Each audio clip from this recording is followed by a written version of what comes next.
Krisdayanti. Nah, ada semua ya.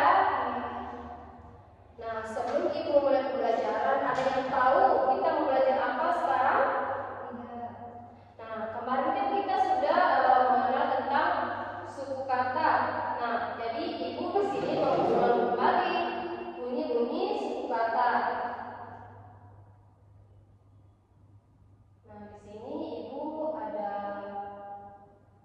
huruf-huruf ya, huruf di sini. Nah, jadi kita semua sama-sama, karena kan kemarin kita sudah belajar semua. Jadi Ibu mau mengingatkan kembali.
Jadi anak-anak bisa membedakan ya apa itu kebutuhan dan keinginan. Contohnya tadi seperti kebutuhan itu seperti kita butuh makan, butuh minum, butuh tempat tinggal dan lain-lain.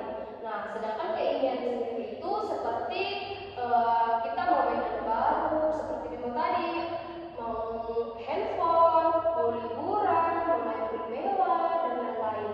Jadi anak-anak sudah tahu ya. Nah, di sini karena kalian sudah tahu, maksudnya bisa membedakan kebutuhan dan keinginan. Nah, jadi ibu di sini mempunyai LKPD ya, atau lembar kerja siswa. Nah, sebelum ibu membagi kalian menjadi kelompok, ibu